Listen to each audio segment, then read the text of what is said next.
What's up, guys? Welcome back to Just JP. My name is Justin, and today I'm listening to Invisible Touch by Genesis. This is from their album Invisible Touch, which was released in 1986.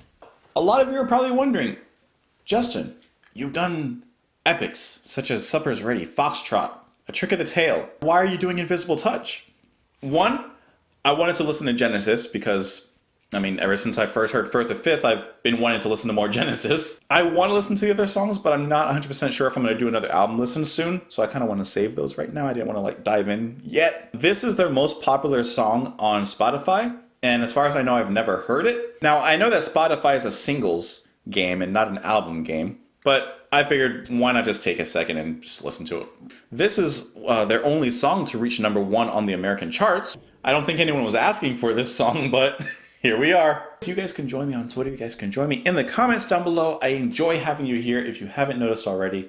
And let's get into it. This is Invisible Touch by Genesis.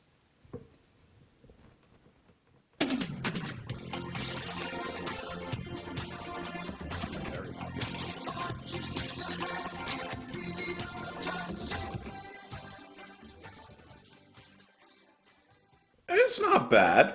It's not bad. Okay, so obviously, let's get the elephant out the room. Elephant talk, talk, talk. Yeah. Yes, it's majorly different than what they were doing before. Right.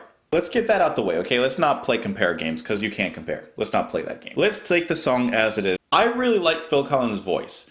I grew up, and I know a lot of you laugh at this, but I grew up with Phil Collins as singing on Tarzan, singing on Brother Bear, singing these Disney songs, and I've always liked his voice. It wasn't until the past year or whatever that I heard him in Genesis and understood his true potential and talents of where he came from, which is what most of you guys are obviously familiar with. But taking that aspect, even in this pop song, as simple, straightforward, blah, blah, blah, blah, blah, that it is, I really like Collins' voice. I like the way he sings. There's something about his voice, and maybe this is nostalgia from me growing up with with that music and from his voice, but it's soothing to me, on a personal level. It's soothing to me. I like the power that he has behind it. It's not like a power, but there's a passion behind the way he sings, and I enjoy that. Collins singing is the reason I would listen to this song. Now, the music is fun. The bass and the drums, yeah, they're fun. The keyboard work, sure, it's in there somewhere. It's a fun 80s song. Yeah, but the saving grace and the thing that would make me listen to the song is Collins. From the very first 5 seconds, you know what you're getting. Listen to it again. No.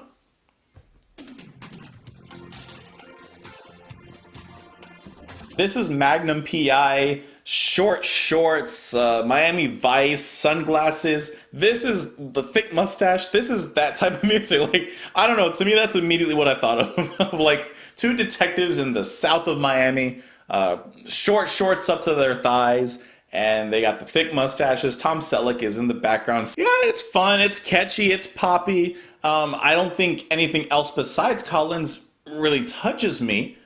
Invisible Touch. I enjoyed it, Yeah, it's a fun song. There's not too much for me to really dive into and dissect about it, but it's a fun song. I enjoyed it for what it was. It's not playlist. It's not something I would really listen to all the time, but it's a fun song. During this time before that they had kind of split apart to do their own separate projects and then they came back together again, it says that Tony Banks had turned to composing film soundtracks while bassist and guitarist Mike led Mike and the Mechanics to a similarly pop-focused top 10 hit with All I Need Is a Miracle. And then they got back together. Mike says near the bottom of this interview, he says, "We change with the times. Our tastes have changed and pop music has changed, but we're still doing music that interests us." And I can understand this from both perspectives. As the audience, we're used to hearing a band in a certain style, we're used to hearing a certain thing, and evolution and change is never looked down upon in that regard when a band tries to change, evolve, and push boundaries. That's what they do. Bands grow, people grow. That's natural, that's normal. Now, this is a dynamic shift from where they were before, a seismic shift from where they were before. If they felt comfortable making this, then hey, more power to them. Now, is the audience going to listen to them? Well, it reached number one, so a certain audience listened to them. Maybe a newer, maybe a younger audience, I don't know, listened to them, the mainstream, sure. But what about the core group of fans? Did most of those leave Genesis at this point? Or did they stay through the changes?